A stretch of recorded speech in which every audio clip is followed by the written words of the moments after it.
Hello everybody and welcome to the first episode of Survival Redstone and Farms. Today we will cover the sugarcane. For this I have prepared multiple types of farms. We will begin today with the most classical of all, just a straight line of water and sugarcane at the sides. While this method is completely valid for the start, I personally prefer to do this pattern later on. At the beginning I mostly built something like this as well, but later I changed it to this design.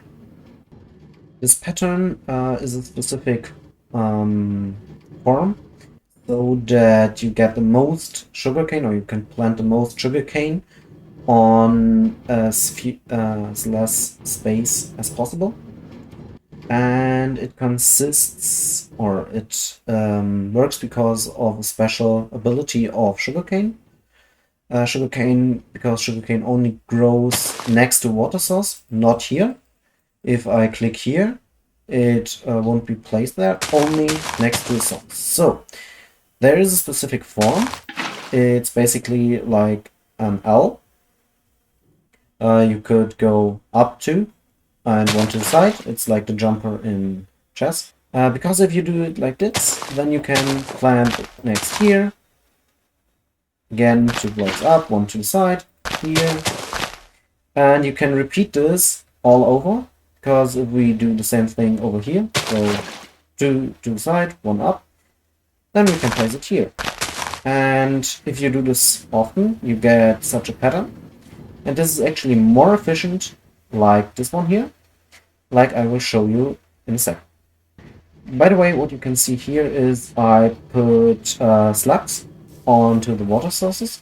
If you do this, the water source underneath is still preserved, but you can now walk above it without falling into the water pit, what makes it easier for the player to harvest sugarcane, like so. So, to prove that the method with the pattern is more efficient, I have prepared a special testing ground. For this I have taken area 13 by 13 blocks. Here I've already prepared the pattern in the floor. It seems a bit chaotic, but it follows the system I've shown over there. And over here I have the same area, but with water stripes.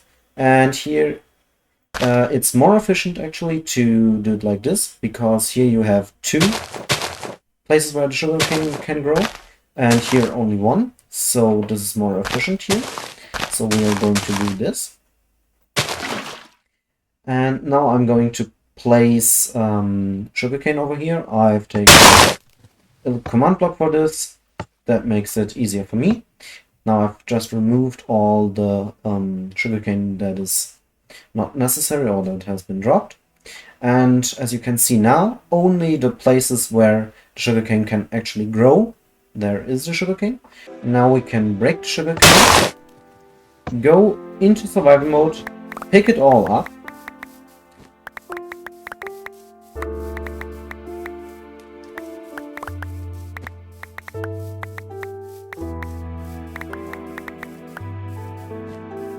and we get a total of 106 sugarcane.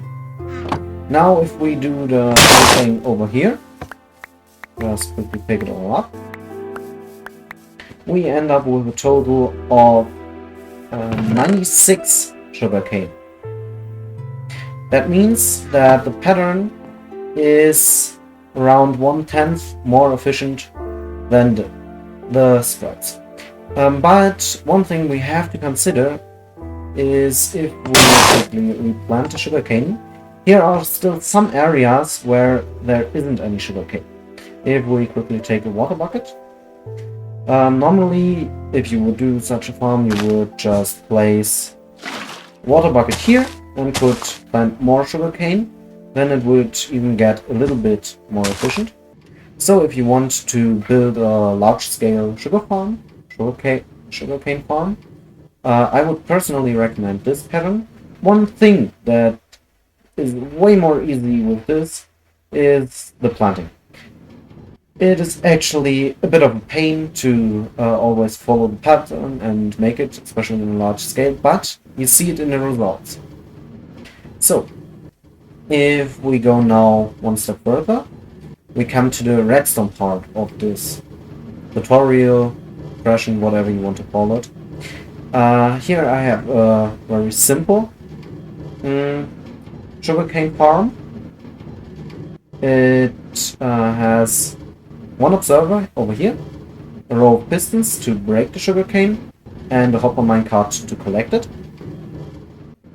If we now just plant a sugarcane in front of the observer, the whole row gets destroyed and picked up by the minecart. This is now being transferred in the chest. And this is the design you will see on servers or if you play with other people most of the time. It's personally not my favorite. I mean, okay, you can do it. It's relatively cheap because you only need one observer, a bit of redstone, and pistons. But it has a few small flaws that I don't like about it.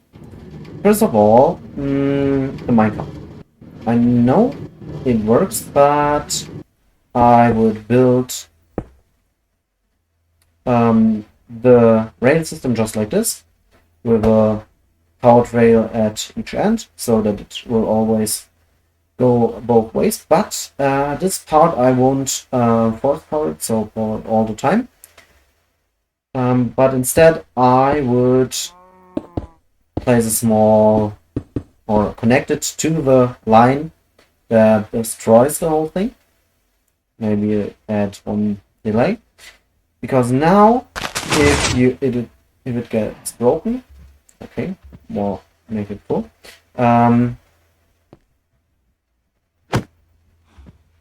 Because now if we do it at full delay and place the sugarcane now, the minecart will drive once around the whole thing, pick up all the sugarcane, and now go over here and fill it all in the chest. This has multiple benefits. First of all, if the minecart is driving all the time and you have multiple minecarts moving at the same time, it will slowly start to lag your game. So if you have them resting here and only drive when the whole thing drops. So next thing I don't like about this farm is that, for example, if the sugarcane is all grown, like at many of those spots, but not here in the front, then the sugarcane can't grow higher than 3 blocks, because the maximum limit of sugarcane natural growth is 3 blocks. So this won't grow now, but it won't also get destroyed. So only if the first one gets destroyed, the others do so too. So you will over time lose some sugarcane. Also, a thing that I've seen on some servers as well is that people build their sugarcane farm like this, so that you have the water source here, the sugarcane. In this case, I have the water source placed underneath here, and the whole thing here. Because the problem with that is, if the sugarcane is not broken, one lands in the water, one lands on this, so you would need a pickup system under the block, as well as under the water source. You could do this by placing a hopper here and a hopper minecart here, but now you have double the costs, and it also still makes this thing way bigger, because you now have one more block here. So I would personally do it like this, or if you want to do it completely without a minecart, because also if you unload the chunks in the wrong moment, the minecart could get stuck here, for example. So I would personally I personally prefer to use a hopper and a mud block on top of it, because other than normal blocks, where when you place a hopper underneath it, the block here won't be picked up. But with mud, because mud is not a completely full block, although it looks like it, the item would sink through it and would be collected by the hopper. This system is used over here. Here you have mud hoppers underneath that go in here. And you also have another braking system. Because, like I said here, if the sugarcane is fully grown, but not in front, it won't break and you would lose time or sugarcane through that. Over here, when sugarcane grows, only 1 or 3 pistons are activated. This is because of the layout. If it's one of those, then it will grow. This will trigger and power the block underneath and the piston behind it. Over here, we need to do it like this. It would only power the block and then this redstone as well as this. Or if we look at this, it will power this redstone, and this redstone, and therefore all 3 pistons. But it's still way more efficient because than this, because always if one grows to the top, it will always be broken. If we have now like this, and this breaks, we still don't lose any time. To show you that this is actually more efficient, I'm just going to take those out. We are going to speed it up a little, so I will just force power this, or power it completely, so that the minecart will always run over there. And we will just quickly break all the grown sugarcane, and now speed up the game. Also, we have 7 sugarcane over here, as well as here, so this is completely the same. So now we are going to speed it up. Therefore, I'm just going to set the random tick speed, so the thing that influences the growth of plants, to 2000. And you can see the sugarcane starts to grow. And over here, it grows relatively rapidly and gets always broken. Over here, yes, now, for example, it will it will just be broken when it's pouring this one. Therefore, you can lose sugarcane over here. So I'm just going to let it continue for a while, and then we will look at the results. Okay, so if we turn the random tick speed down, I'm just going to do it to 1. Then we can now look at the results. I'm just going to let the minecart run completely dry here. Over here we can already... Okay, we are going to wait here.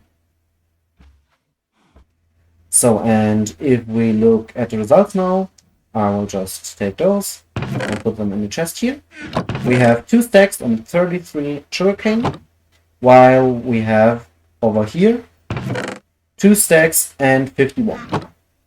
The longer you continue it, the more the distance between the 2 will grow, because this is just more efficient than this design. So, and there's also a third type next to the manual farming, the automatic farming. It's another kind of automatic farm. It's a flying machine. Therefore, we basically combine those 2 methods. We use here the efficient pattern from this and an automatic farming system to make a big field of sugarcane and then break it through the flying machine. For this to work, you would need to make a minecart pickup system underneath. Here also you would need slabs, but in this case you would place them in the lower part so that you can run the rails underneath. Here I've just made a small return machine so that it will always be at one side. You could potentially trigger this flying machine With a machine like this, basically you just have an observer, sugarcane and a piston, and then would always give you around the correct time so that all sugarcane can be grown. I personally don't use this design very often. I mostly build this design because, first of all, it's a way bigger contraption. And yeah, you need to cover it up really good. The wiring is more complicated. But in the end, you have the biggest result with this because you just have a large area. So if you need lots and lots of sugarcane, I would recommend this method. Just build like a huge plantation, build multiple flying machines, and farm it like this. But if you just need sugarcane for, like, let's say the Lytra, that's what I use it mostly for, you can just build this design or this, build multiple of those. They are stackable. That means you can build like 30, 40 blocks long of this, also multiple rows above each other. Yes, and those are pipe types of farms, or 3 different kinds. I hope you enjoyed the video. If you have more questions to one of the kinds, just ask in the comments. Maybe I will do a longer video on one of them. For example, if you want to see a complete slime farm or a flying machine farm, I could do this. Just let me know in the comments, and bye.